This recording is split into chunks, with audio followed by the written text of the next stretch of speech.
A desert planet with twin suns. Why do I sense we've picked up another pathetic life form?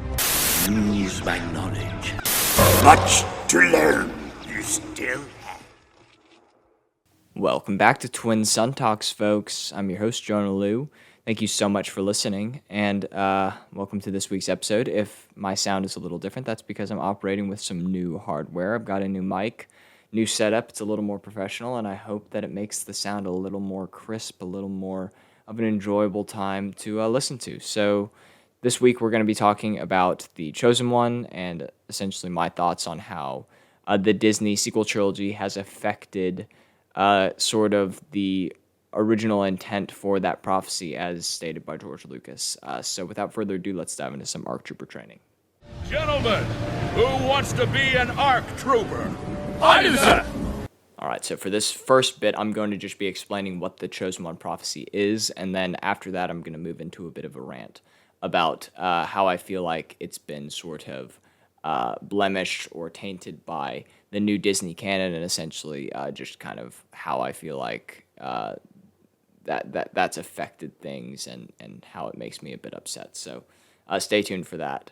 But for now, I'm just going to be kind of explaining what the prophecy is. So first off, I feel like it's appropriate for me to read word for word what the prophecy of the Chosen One is, and this comes from the canon novel Master and Apprentice, which follows Obi-Wan Kenobi and Qui-Gon Jinn on a mission before the events of the Phantom Menace. And so, according to this book, the prophecy of the Chosen One states that only through the sacrifice of many Jedi will the Order cleanse the sin done to the Nameless. The danger of the past is not past, but sleeps in an egg. When the egg cracks, it will threaten the galaxy entire. When the Force itself sickens, past and future must split and combine. A Chosen One shall come, born of no father, and through him will the ultimate balance in the Force be restored. So, conventionally speaking, Anakin Skywalker is accepted as the Chosen One in Star Wars canon, Anakin Skywalker being the main protagonist of the initial three films, technically in release order, middle three, but as far as chronologically we're talking about, it's the first three films. So Phantom Menace, Attack of the Clones, and Revenge of the Sith, which is known colloquially as the Prequel Trilogy. So Anakin Skywalker was the son of Shmi Skywalker. He was born into slavery and served under the Hutts and then later a Toydarian named Watto until he was about 9 years old. Then he was found by Qui-Gon Jinn on Tatooine whenever Qui-Gon and his charges were essentially stranded there looking for parts and trying to get off world to Coruscant to help the Queen of Naboo plead her case to the Republic Senate. And then Qui-Gon helped Anakin become freed, and then he took him to Coruscant to be trained as a Jedi. And the Jedi Council was very wary of Anakin despite his unprecedented midichlorian count. And midichlorians, for those of you who are unfamiliar, are essentially these microscopic organelles that kind of live in a symbiotic relationship with their host, and they essentially help their host body connect to the Force, and the midichlorian count is essentially directly proportional to a being's potential. It doesn't necessarily have anything to do with how powerful they would be without any training, but their potential is essentially directly linked to their midichlorian count. And so Anakin's midichlorian count was higher than any Jedi's ever in the history of the Order. But their concern lay in the fact that he was much older than most Jedi were when they were indoctrinated into the Order, and the concern was about the fact that he had connections to his mother and to his past life, which could lead him down a dark path, because the reason for essentially taking infants into their order was so that they didn't have any attachment to the outside world and they would have no bias when it came to dealing with events in the galaxy at large. And if you want a little more context about how the Jedi operated with what they hoped to be complete objectivity, you can go back to my episode where I I go into an introspective into the Jedi Order. I believe that's my 5th episode, all the way back at the beginning. And also, eventually, I don't have a timetable for this, but I'm hoping to re-release all of those initial episodes where the sound quality is a little spotty, whenever I was still figuring this stuff out. I'm going to try to go ahead and re-release those to kind of give y'all a whole new experience. So stay tuned for that. I don't have a timetable for it just because I don't know when I'm going to have time to do it. But be on the lookout for that. So for those reasons, the Jedi Council was wary of letting him be trained in the ways of their order. But eventually they allowed Obi-Wan Kenobi to train Anakin following Qui-Gon Jinn's death. And then Anakin fell in love with Padme Amidala, and they married in secret because the Jedi Order forbids marriage, once again because relationships and romantic attachment is something that would cloud their objectivity. During the Clone Wars, Anakin was made into a war hero by news reports, which, interestingly enough, they did a lot to demonize the Jedi Order, but for the most part, portrayed Anakin in a very positive light. And could have been Palpatine's manipulation? Who knows? But it is interesting because for the most part, people were very against the war and felt like it was unnecessary. But Anakin was heavily portrayed as a hero of it. And I'll be going a bit more in depth into Anakin's life a little bit further on, but this is just kind of a brief rundown of his timeline. He turned to the dark side and betrayed the Jedi to attempt to save his wife, and then turned into a servant of Darth Sidious following the death of his wife and the fall of the Republic. He essentially failed at his primary task, which led him into a well of deep grief. He was later redeemed by his son years later during the Battle of Endor, and ultimately fulfilled the prophecy of the Chosen One and killed Palpatine. So a couple things. First of all, Qui-Gon believed Anakin was the Chosen One once again because of his unprecedentedly high midichlorian count. And like I said, midichlorian count was essentially directly proportional to a being's potential. Once again, it didn't really matter how high a person's midichlorian count was if they didn't have proper training, if they hadn't honed their abilities to completion. Therefore, people often say that, like, Anakin and Obi-Wan's duel on Mustafar, Anakin should beat him easily, and it's like, well, not necessarily, because Obi-Wan had far more experience, and Obi-Wan was smarter and didn't let his emotions cloud his judgment like Anakin did. For those reasons, he was able to defeat him, but he didn't really defeat him. He just outlasted him and outsmarted him.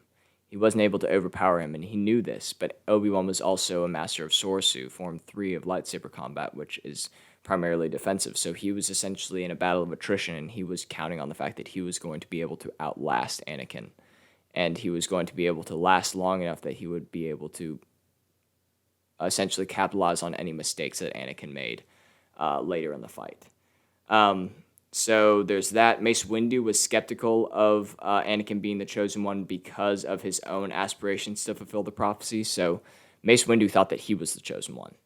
And it was pretty general consensus that he was the Chosen One until Anakin came along. And so there was a bit of jealousy there and a bit of resentment that Mace felt towards Anakin, which you can see during the movies. He doesn't trust him. He doesn't really give him the respect that he deserves, and that's a big part of Anakin's turn.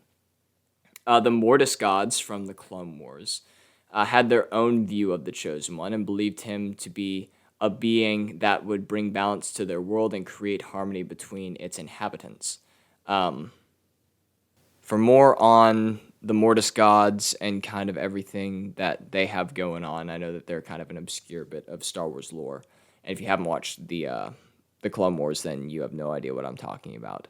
But if you haven't, then I would highly encourage that you do. And if you haven't and you don't want to, then you can go back to episode 51, where I had Jack Pittman on, and we talked at length about the Mortis gods and kind of their significance in the Star Wars mythos.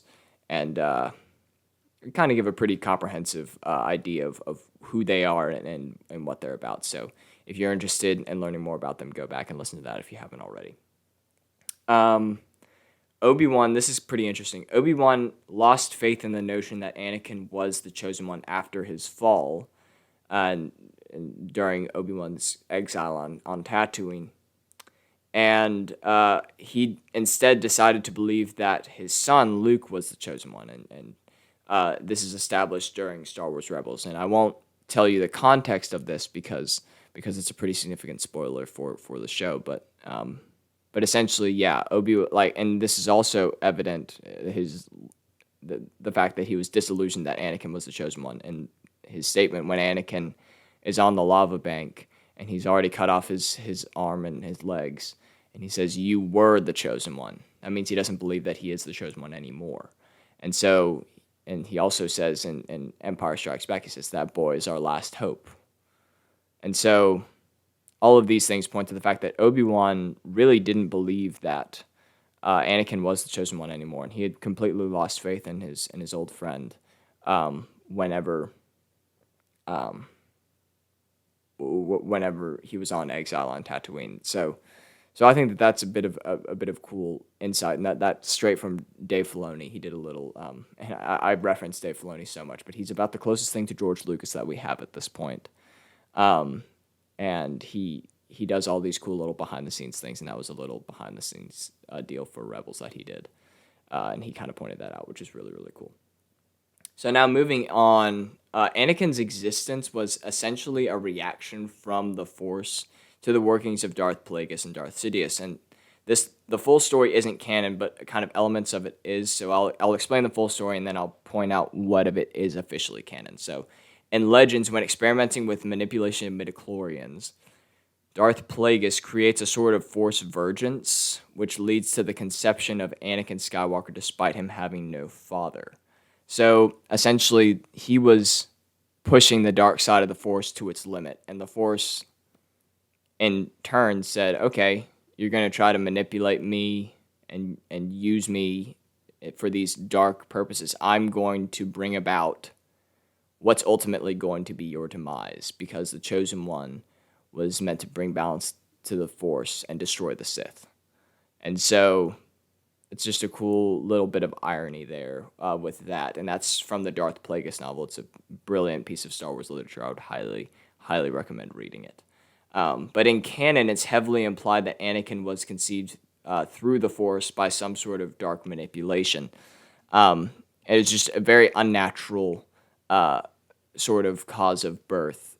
And this is from some of the Vader comics, and it's kind of implied that Palpatine was the one that manipulated the Force and caused his conception. But that's not necessarily true. It was just Palpatine that was kind of prodding Vader on, so that could have just been the context of what was happening. But it's still pretty interesting, and it does confirm that him being born was not of natural means. It was kind of the Force intervening in a way. And that being said, I want to go a little bit into the tragedy of Anakin before I get into my rant, because I think that this adds a lot of important context to why I feel so strongly about this. And it also does because if people aren't super aware of Anakin's full story, if they haven't watched the Clone Wars and stuff, then they kind of just see this quick turn from Anakin where he's kind of, you don't get to see all the build up to his turn to the dark side. You don't get to see all the betrayal and the heartbreak that he goes through. So I think that that's important context to have. And so that being said, there's going to be a few spoilers for the Clone Wars in here, but if you're okay with that, feel free to stick around. And if you're not okay with that, go ahead and go back to the first episodes 2 and 3 of this podcast are my roadmap through the Clone Wars. They're also available on my website, twinsuntalks.wixsite.com/twin-sun. Also available on my Instagram page if you scroll all the way down to my first couple posts. It's my roadmap through the Clone Wars, and it essentially helps you hit the most important episodes, because the 7 full seasons, which is pretty daunting to take on all at once, it's pretty intimidating. So if you want to make it a little more manageable, a little less intimidating, then I have a way to kind of streamline it, and that's in the form of my roadmap. So feel free to go ahead and check that out. It hits what I feel like are the most important ones, and I've had people that have said that that my taste isn't flawless, so keep that in mind. But from my perspective, it covers the most important ones. But that being said, this is a look into Anakin's tragedy, and his tragedy comes into play when you consider the full culmination of what caused Anakin to fall to the dark side. And it all starts with the fact that he was taken from his mother at a very young age. And then he was apprenticed to an inexperienced Jedi and put under intense scrutiny as a Padawan, which is interesting because we kind of deify Obi-Wan as kind of this ideal Jedi, but the fact of the matter was he wasn't ready to take on a Padawan. He was just out of being a Padawan himself. He was in no way ready to take on the responsibility of training the chosen one of all people. And so it's very important to take that into consideration, because while we see them as very good friends in the Clone Wars era and beyond that, it wasn't that good early on. Obi-Wan was very hard on Anakin because he didn't really know how else to do it. He hadn't had time to develop as a Jedi himself. He was just kind of thrown into this situation. And that caused a lot of, it kind of gave Anakin this feeling of inadequacy and kind of he always sought approval from the other members of the Order and from Obi-Wan in particular. He was forced to keep his love for Padme a secret due to Jedi doctrine. Obviously, romantic attachment, like I've said many, many times, is not allowed because it impacts the objectivity of the individual in the Order. He witnessed the death of his own mother and gave in to his rage. And murders the Tuscans, and that's such a sad and powerful moment too, because that's the first time that we really see Anakin give in to his inner darkness, and it's not the last time that we see it either. He was then given a Padawan who he didn't really want at first, because first of all, he thought that it might put a wedge between him and Obi-Wan, and second of all, he just found her frankly quite annoying, but he ends up growing very fond of her, and then his Padawan ends up excelling and becoming a very formidable and impressive Jedi, but then ultimately leaves the Order before she becomes a knight after complications with her trust in the Jedi. And if you want to learn more about that, go and watch the Clone Wars. And if you haven't already and you're already here, then I'm sorry that I give you a little bit of a spoiler there. And also, throughout the Clone Wars, he's continually sidelined by the Council, solidifying the idea that he isn't valued or trusted. One example of this that Palpatine kind of utilizes and kind of preys upon is whenever Obi-Wan goes undercover as a bounty hunter and fakes his death. That really betrays Anakin's trust. And their reasoning is kind of like, oh, we needed Anakin to have a genuine reaction to really sell the fact that Obi-Wan had died. But at the end of the day, they didn't need to keep him in the dark for that long. And that was a really traumatic experience. And I mean, he said it himself, how many lies have I been told by the Council? And that really kind of sparks his mistrust in the Jedi, which I find very interesting. And that's just one of many examples of the Council kind of not reading the room correctly when it comes to Anakin. And then he's also, like I said, manipulated by Palpatine in very subtle ways to shake his faith in the Jedi, to kind of like be like, oh, it doesn't seem like they're fully appreciating your gifts. Doesn't seem like they're trusting you, but guess what? I do. And he kind of puts himself in that position to be a father figure and a figure that Anakin trusts with dark secrets, and that puts him in a very, he's almost like grooming Anakin, like we see like with Predators and stuff. And it's like it's a scary thing, but it's very interesting too to see kind of the psychology of Anakin's fall. And then ultimately Palpatine convinces him to kill Dooku against the Jedi Code. It's kind of like, well, Anakin is already kind of hesitant about it, but then all it takes is Palpatine saying, do it.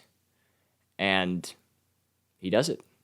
And he's guilty about it, but at the same time, he was that easily swayed against the Jedi Code just by those two simple words. And that kind of solidifies Palpatine's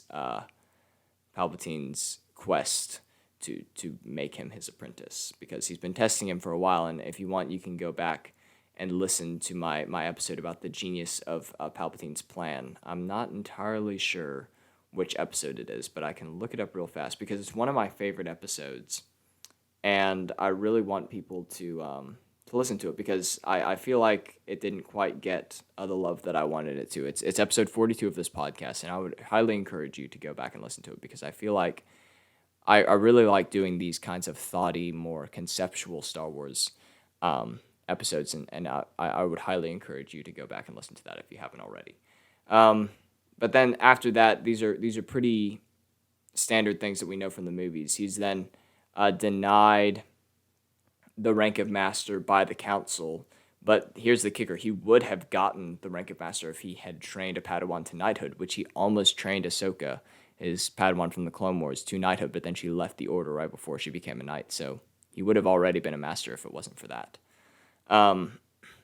And then he's also put in a position where he will do whatever is necessary to save Padme because he keeps having visions of her imminent death, and he ultimately chooses the dark side because he sees no other option because the Jedi invalidate his emotions, and they tell him to let go of everything you fear to lose, and essentially say, like, suck it up. Like, yeah, we know that you're afraid to lose these people in your life. Sucks to suck. Deal with it. And he says, well, no, I don't want to. I want to do something about it. And that leads him to Palpatine, and that leads him to the dark side. And once he's in it, and he's willing to go as far as to kill children to save Padme. And it's so sad, but you see the lengths that he, like, once he cuts off Windu's hand and betrays the Jedi, he's in it. And he says, I will do whatever you ask. And he's fully committed himself to the darkness. And he's fully convinced himself that the Jedi are evil. And that even at the most basic level of youngling, that they're inherently corrupt and they need to be eradicated. And it's terrifying, but also really sad and really interesting. And so then, he betrays the Jedi and ends up losing everything anyways. And everybody he ever cared about and everybody he ever loved. Between Padme, Obi-Wan, Ahsoka, Rex, everybody is gone, and it's all his fault. And ultimately, he is redeemed through the love for his son, and he comes back to the light and throws Palpatine over the railing and down the reactor shaft. And that's why I feel like his story is so powerful, is because in the movies you don't get all the context around it, and it feels very rushed. But with the context of the Clone Wars, it becomes a very powerful and really, really heartbreaking story. And I think that it's a really interesting thing to see. So that's about all that I have for ARC Trooper training. Let's dive into my rant, and I've got a bad feeling about this. I got a bad feeling about this.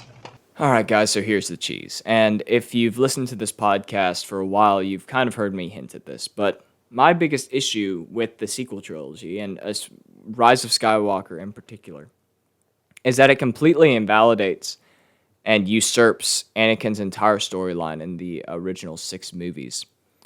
Because Palpatine coming back completely negates Anakin's whole storyline.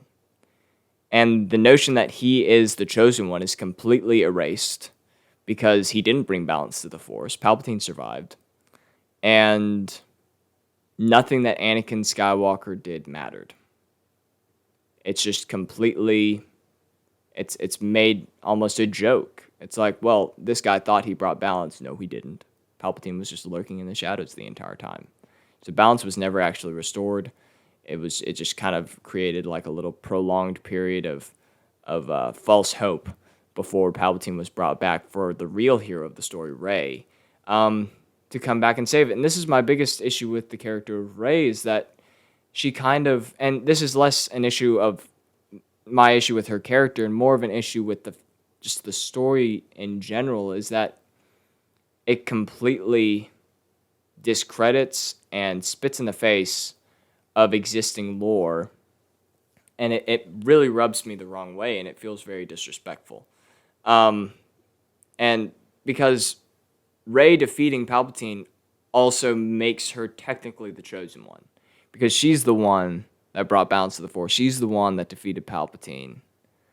This is why I feel like the scene would have been a lot more impactful if she had had all the Force ghosts standing behind her with their hands outstretched, kind of like giving her a little nudge, because it's not just her. It's all the Jedi that came before her. And I think that would have saved this scene, and that I wouldn't even have these complaints if that had happened. But it makes me angry that they just they being Disney, kind of do things without considering the consequences that their actions have on existing lore. And this happened with making the dyad the precursor to the rule of two and all these things, where it's like, no. That's not how this works, and you don't even understand how it works, because if you did, you would understand that this is inherently a contradiction in the whole ideology of the Sith anyways. Or if you understood that what you were doing was, like, I don't even know. Like, just, it makes me so very angry, because, like I said, I think the easiest way to say it is that it's disrespectful. It spits in the face of George Lucas's vision for this, and it throws it in the garbage and says, okay, this is what we're doing now. We don't really care about all the stuff that was established before, because we just want to make money and make these half-baked movies that only like 7 people like. And if you do like the sequels, I'm really sorry. I don't mean to make fun of you or alienate you, because more power to you if you do like them. This isn't about people that like them or people that acted in them or anything like that. It has everything to do with the people that made it, and people that didn't even take a second to consider, oh, maybe these decisions that we're making aren't what's best for the franchise as a whole. It makes me really sad, especially as a very established and long-lived Star Wars fan. Long-lived. I'm 19 years old, but I don't know. It might be a bit of a childish thing to get this worked up about something like Star Wars, but George Lucas ultimately made Anakin the chosen one, and I'm sticking to that. I don't care. One thing that I will give them credit for is they haven't tried to push the idea that Rey is the chosen one. That's just kind of the implication that's made. But at the same time, it doesn't make it too much better. And it does say, like, Anakin says, bring balance, Rey, as I did. The fact that Palpatine's back means that Anakin didn't bring balance to the Force, which sucks. Also, balance for like 30 years, that's not balance. That's just toppling an authoritative regime. That's not really balance. That's another issue that I have with sequels at all, is that, like, any sort of conflict that you have kind of negates the storyline of bringing balance. So I don't know. I do intend to do a how I would have done the sequels if I was in control at some point. Maybe I'll make it an ability to speak does not make you intelligent, because I have a feeling it's going to go on for a while. Speaking for going on for a while, this episode's gotten pretty long, so I'm going to go ahead and take us out, but this wouldn't be a proper episode if I didn't leave you with just a little bit more. Alrighty, so speaking of George Lucas's original intentions, in his personal draft of the sequel trilogy, which he pitched to Disney, whenever they acquired the rights to Star Wars, George Lucas actually intended for Leia to ultimately be the chosen one. This was because she was going to be responsible for reestablishing the Republic and restoring peace on a galactic level, regardless of any discourse or agendas of the Jedi Order. And this would have been the culmination of Lucas's trilogy of trilogies, essentially episodes 1 through 9. And the first trilogy was going to be centered around the father, the prequels. The second was going to be around the son, and then the third was going to be around the daughter, which once again ties into the imagery of the Mortis gods, where there's the father, the son, and the daughter. And I don't know how I feel about this. I think that if it's George Lucas, then he has every right to do whatever he wants with this, because it's his franchise. And he's the original creator of it. But I think that it's a rather cool notion. I think that it would be kind of cool if, and this would once again make the sequel trilogy work better, in my opinion, is if, like, each generation had their chosen one. And each generation had their, or there was room for multiple, where there's not just one, but there is like one per like cycle of darkness, if that makes sense. I don't know. Maybe that just dilutes it, but I just don't think that there's any room for storytelling after a chosen one comes. You know what I mean? Because I feel like like I said, any sort of conflict would kind of undermine any sort of balance that they would bring. So I don't really know. It's kind of a slippery slope when you're going down that rabbit hole, but c'est la vie. I digress. But anyways, that's about all I have for today's episode. I really hope that you enjoyed it. Go ahead and follow me on Instagram. I'm still doing my 31-day Star Wars challenge, and I would love for y'all to participate. Go ahead and comment all of your answers on the posts as they come out. Today's post was about my favorite Clone Wars arc. So go ahead and follow me at Twin Sun Talks on Instagram to participate. I highly encourage everybody to go ahead and drop a comment whenever you feel compelled to. And then if you haven't already, go ahead and subscribe to us on YouTube. We are Twin Sun Talks Podcast. And then follow us on streaming platforms, Spotify and Apple Podcasts. We are Twin Sun Talks. Yeah, that's about all that I have. You've taken your first steps into a larger world. Oh, wait, no, never mind. Also, stay tuned for our Book of Boba Fett reviews every Wednesday. That's all that I have now. You've taken your first steps into a larger world. May the Force be with you, and I will see y'all in the next episode. Bye, friends.